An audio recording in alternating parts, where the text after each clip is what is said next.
We all long for happiness. It's the thing we most dream for. Hail to the altruistic revolution. Let's go for it. Now the first exercise is just going to get us ready for the big finale.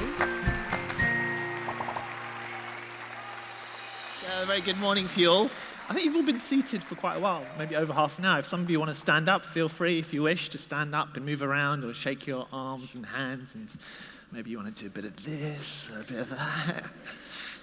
If you want to give a high five to the person next to you, go for it. Give them a high five. There's a little act of kindness on the other side. And remember to high five yourself as well. That's part of kindfulness. Don't forget yourself. Cool. Thank you very much. Good. Excellent.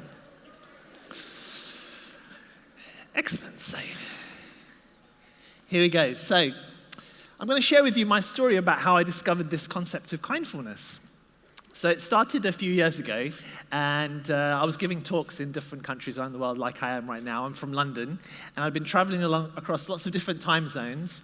And ironically, I was also writing a book called The Mindful Way Through Stress. And actually, this was stressing me out. And I was traveling along all these different time zones, and I eventually got back to London. And I gave myself a few days to recover from all this work that I'd been doing. And a few days went by, but every day I was waking up and I was kind of feeling quite tired, and sometimes very tired and lethargic. And I was nice to myself, I was kind to myself for the first few days. And then I thought, okay, now really, there's these emails that are building up. I need to really start answering them, I need to do some work. But it didn't really happen. I was still feeling tired. So 1 week later, still, I was trying to push myself. Every time I felt tired, I was pushing myself to try and get out there, keep doing. And I was doing my meditation, I was doing my mindfulness. I wasn't cutting that out altogether. I made sure I did my half an hour or 45 minutes or whatever. I was sitting there, I was trying to be mindful. Like Sue was describing, my mind wandered off and I was bringing it back, and my mind wandered off and I was bringing it back. But still, even by the third week, I was still feeling really tired. I don't know if anybody else has had that experience where you wake up every morning just feeling tired. Okay, it's just me. So I decided to do the smart thing, which is when I feel tired, go to sleep. Because of a mindfulness teacher that's got burnout, just not good for business. So I decided to sleep every day when I felt tired. And I was a little bit bored as well, so I had my phone next to me and I started going onto YouTube. I was just typing different random things like relaxation, letting go, and I ended up finding a YouTube video by a chap called Ajahn Brahm. So the next photo actually is a photo of what I look like, not having enough sleep, but just minus the hair. And the photo afterwards is going to be of this. Yeah, this is the YouTube clip. So if you type letting go, I think this is one of the top videos that comes up. It's got over 1 million views. And has anybody heard of Ajahn Brahm, this teacher? He's from Australia. Okay, a few of you, yeah. So I'm from the UK, so I hadn't heard of him at all. But the talk was really funny and entertaining, way funnier than what you're experiencing right now. And it had a lot of wisdom in it. And I thought, okay, it's good, it's interesting, it's entertaining. And then you know how it works. When you watch a video, it says, your next recommended video. And I think it was a recommendation from the universe, not just from YouTube. And it's like, retreat, day 1, talk 1. I'm like, wow, okay. Maybe I could do the retreat in my bed. This is the best place to do a retreat. It puts the treat back in retreat. So I'm like, okay, let's try this. So my meditation became more like a meditation. So I was kind of lying down and I was listening to the talk. But the great thing was that he was actually recommending to stay in bed. He was sharing stories about how a lady had been really, really busy and come to one of his retreats. And he's like, you are not allowed to come to the meditation hall for the first few days. Just eat and sleep. And so this is what this lady was doing for the first few days. She just had breakfast and then went to sleep, and then lunch and went to sleep. And she was sharing the room with a few other women, and they were like giving her a really evil look, so as if, quite jealous actually, because she seemed to be relaxing too much. But by the end of the retreat, she felt much more energized and relaxed. So I thought this was fantastic. He also talked about the posture. He says, you don't have to sit up in this kind of rigid, upright posture if you don't want to. You can relax. You can lie down. You can be in any posture that your body wants to be. So that's what I started to do. And at first, I just thought I was being lazy. But afterwards, I started to really enjoy the experience.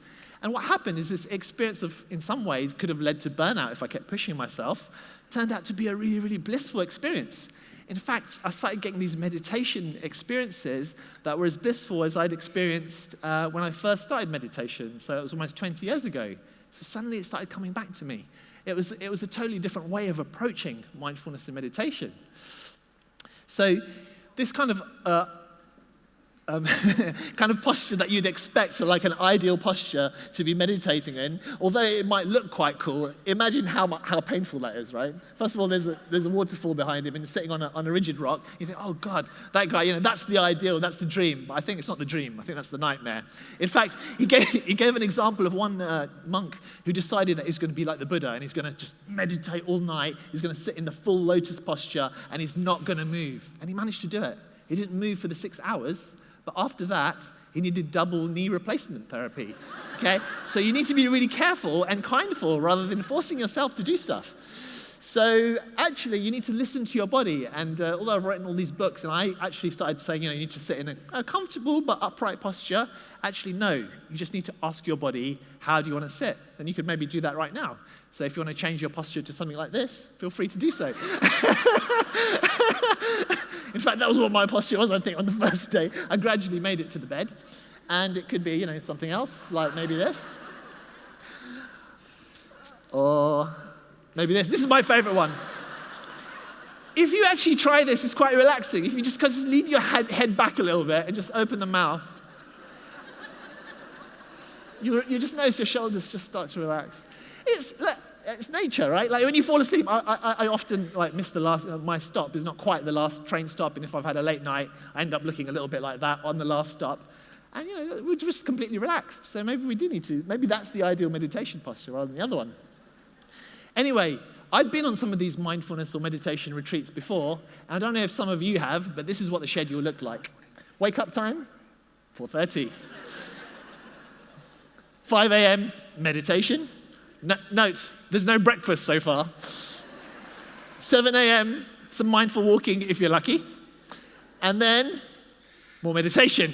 You thought breakfast was coming, didn't you? Okay, and then, tiny breakfast. It's time for you to have your porridge with no sugar. Okay, no dopamine happening at all. And then, wait for it. Meditation. Okay, so I wanted to put the whole schedule in, but PowerPoint can't quite fit it in, so I just had to go that far. But this is something that you can do maybe on the weekend, a kindfulness retreat schedule. Start at what time? Wake up when you wake up. This is a new concept of not using an alarm clock. Okay, I'm actually getting a round of applause for this. It's incredible. You might not make it for breakfast. Okay, so call it breakfast, call it lunch, call it, what's it called? Brunch. Oh yeah. There should be another one between lunch and dinner. No one uses that. Then you probably sleep again, because when you eat, you feel a little bit sleepy, you feel a bit tired, so have a little bit of a nap. And then, if you're lucky, you might wake up in time for lunch. Or maybe dinner. And after that, you need to have a siesta, because that's good for you. There's research to show when you have a siesta, it boosts your IQ quite a lot. And then you maybe do a bit of mindful strolling or kindful strolling. Okay, now you go, oh, that's a bit too much work. But you start bringing a little bit of mindfulness, and it starts happening naturally rather than something that's forced. Okay, so you could end up, actually, this is, I know you go, oh, it's so cute. But it's kind of how I felt. I was actually doing my meditation on bed like this, and I wasn't really trying to do anything. One of the speakers described it as joyful resting. Forget meditation. Just call it joyful resting. And if you don't want to do the joyful bit, just do resting and just relax. And you get into these kind of mindful or meditative states naturally. So kindfulness is what the concept this teacher talked about. And he talks about the importance of combining mindfulness with this kindness and compassion. Okay? And it's not just talking about it. It's not just for other people. It's just as much for yourself. So you ask your body, what's the best position you want to be in? You ask your mind, what would you like to do right now? Okay, you might want to listen to me, you might want to do something else. So you kind of go with that flow. So before I kind of talk more about kindfulness, we need to kind of explain a little bit about what mindfulness is. And I like to find it in different TV programs, a little mini definition. So one is, I don't know if you get this show called The Big Bang Theory. You get that? Okay, some of you do. And I like it anyway, and I managed to find this little clip. This reminds me of high school. You worked in a restaurant? No, I was in India. It was humid and smelled funny. All right, well, I think I'm getting into a groove here. This isn't so bad. Only 5 hours and 40 minutes to go. We've only been doing this 20 minutes? You know, I read that washing dishes can be an excellent form of meditation. The key is that while washing the dishes, one should only be washing the dishes. Just because you have that accent doesn't mean what you say isn't stupid. Seriously, it's about being present in the moment, focusing on the feeling of the warm water, the smell of the detergent, the sound of the dishes squeaking, and following your own breath. It's about simply being. Huh. Okay. I'll try it.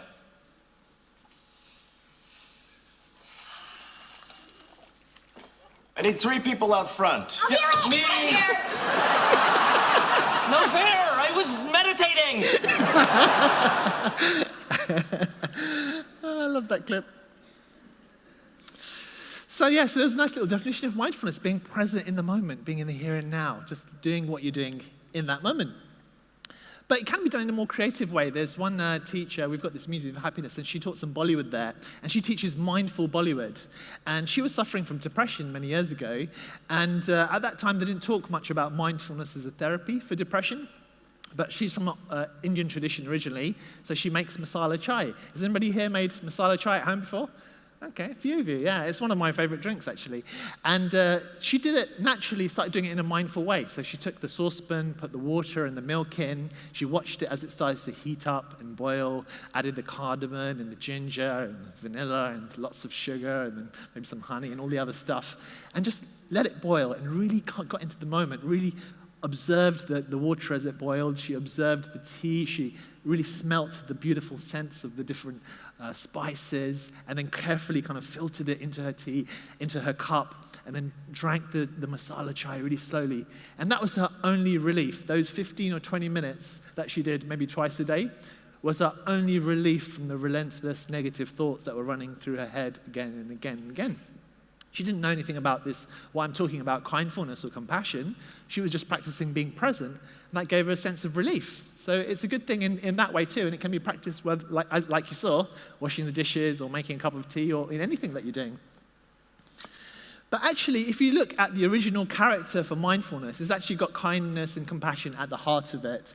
The literal translation, if you look at that character, is about bringing the heart into the present moment. And the top character, the thing that looks like a roof, is about that sense of protection, about that sense of presence. And the character at the bottom, you can see this character here, it almost looks like an image of the heart. Well, I think it does. And so the literal translation means bringing the heart into the present. So I think that's a beautiful definition of mindfulness, which is why I like to call it kindfulness, or you can call it heartfulness. It's really nice for the actual word itself to represent what we're talking about. So,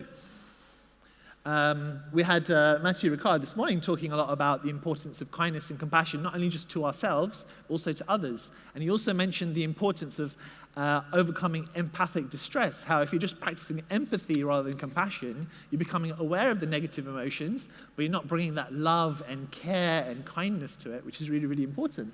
But there's also many fantastic researchers that have also found this to be true. Dr. Tanya Singer in Europe, I think it's the Max Planck Institute, she's been doing a very big study on meditation, and she's has found that there's unique benefits of compassion meditation that can't be found through just practicing mindfulness alone.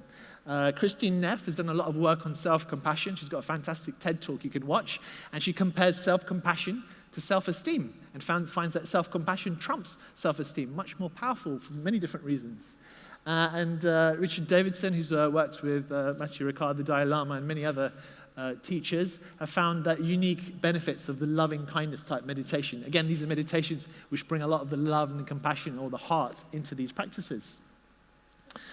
So the idea of kindfulness, and also actually of mindfulness too, is actually to let go of our control freak. We're always trying to control things to go certain ways in our everyday lives. And to a certain extent, that's fair enough in our normal everyday circumstances. But I realized that even though I was a meditation teacher, I was being a control freak to my brain. Each time my brain wanted to think about something else, I'm like, yeah, thank you for thinking about the shopping list, but just coming back to the present moment. And then, oh yeah, thank you for thinking about the presentation I did, but please come back to the present moment. So I wasn't really allowing it to be, I wasn't completely letting go and letting things be. I was trying to control it. And that's something that is at the heart of the problem rather than solution. A lot of people think of, oh yeah, you need to have more control in your life and then things will be okay. But actually what I've found is actually the practice of letting go and trusting, and then the mind and your heart and your being naturally come back. A nice analogy, I think, is of a snow globe. Now, apparently it doesn't snow. In fact, yesterday was the deepest part of winter, right? And the sun was blazing. Well, but in London, it snows quite a lot, or most years it snows. And these snow globes were sometimes sold around Christmas time. And you shake this snow globe, and you see all the snow kind of floating around, and it gradually settles down. Do you actually still have them here? Maybe you have them here too. Okay, you know that it snows in other places. Okay, so you shake this ball up, and then you put it down, and gradually that snow settles. And it's a great analogy for our mind. So we're shaking our mind during the day because we have to do lots of things. I have to give this presentation now. You have to listen. You have to do stuff. But we need to sit down and practice our mindfulness, at least from time to time. But what we do is that it's like we've got the snow globe of our mind, and each time our thoughts wander off, we kind of, okay, put that thought there, and then that thought's gone there, we need to push it back, and if you can just imagine that if you're moving the snow globe all the time, the thoughts are going to be activated, and that's kind of what I was doing. The idea is to put that snow globe down. And at first, when you put it down, it shakes a little bit more than you expect. Even more thoughts arise, but you just let it be, just watch and observe and be patient. And hopefully, within a few minutes, a few hours, sometimes a few years, eventually it starts to settle down. But it requires that trust and that sense of letting go. So the idea is to treat your mind as if it is a friend of yours. So imagine if you're by a lake here, so you're on the left and your friend is sitting on the right, and your friend represents your mind, and this is you. So imagine if your friend was saying, hey, I'd just like to talk to you about that shopping list that... you'd be like, oh, that's really interesting, but coming back to the present moment. And your friend says, oh yeah, I want to talk to you about what we were doing last week. Like, that's really interesting. Thank you very much for thinking about that. Coming back to the present moment. You'd imagine your friend would be really, really frustrated. And it's the same with our minds. We keep wandering off. Our mind keeps wandering off, going to different thoughts, different ideas, different stuff that we need to do. And we keep saying, oh, thank you for wandering off, but coming back, coming back, coming back. And it's kind of a recipe of frustration. Instead, I recommend you do what you do with a good friend, which is you listen compassionately, kindly, with care and attention to what your mind wants to say, because it wants to say something to you, and it may say it a few times, but you'll find with time, as I found as I was relaxing in my bed, that it starts to settle and calm down, because you're on the same team as your mind. So you and your mind are best friends rather than enemies. So that's the idea. I'd like to finish with a story that Ajahn Brahm shared. This young lady, she was about 19 or 20. It's not actually this person, this is a different person. If you see this person, don't say that to them. And she was suffering from anxiety. And the anxiety got worse and worse and worse. And first, she saw psychologists and psychiatrists, and the anxiety became so bad, she couldn't even breathe properly. She was taking medication, eventually ended up in hospital. And she had to be on an oxygen mask. So someone suggested, why don't you call up this monk, dial a monk service, call him up and see what happens. So he called him up and he said, where do you feel the anxiety? And she's like, I feel it in my body somewhere, I'm not sure. He's like, call me back tomorrow when you know where it is. So the next day she says, yeah, I think it's in the stomach area. Where in the stomach area? She's like, I'm not really sure. She's like, call me back tomorrow. So this happened every day until she got more and more specific exactly where she felt the anxiety. When she found it, and to describe it, it's on the left part of the stomach, and it's kind of this twisty, small, black thing, and it's really, really painful. I don't like it. He's like, okay, good. Now you've been practicing mindfulness. Now you need to practice the kindness and compassion bit. So she had a boyfriend at the time, and he asked the boyfriend to put his hand on that part of her tummy and to just gently rub it and bring that sense of warmth. And the boyfriend was very happy about this. So he was doing that in hospital for her and bringing the kindness and the compassion. And eventually, the sensation disappeared. And then he asked her a key question, which is, when that sensation disappears, when that sensation of anxiety disappears in your body, what happens to the anxiety? And she started thinking for about 10 seconds, and she's like, that's when the anxiety disappears. He said, excellent, well done. So she carried on practicing mindfulness and kindness. She got better. She went back to university. This boyfriend became her husband, and the monk actually married the two together. So it's a beautiful story of the power of kindfulness. So this is the potential that we all have, bringing mindfulness and kindness together to ourselves and then to the people around us. So just finishing with 3 quick tips, which is remember mindfulness is mindfulness with lots of kindness. It's about treating yourself as if you're a best friend. And you will feel like you're overindulging yourselves. I know a lot of you work really, really hard, and you think you're relaxing too much or resting too much, but I disagree. I think that you're just bringing a balance back into your lives. So thank you very much for listening, and I hope you enjoyed it and got something out of it.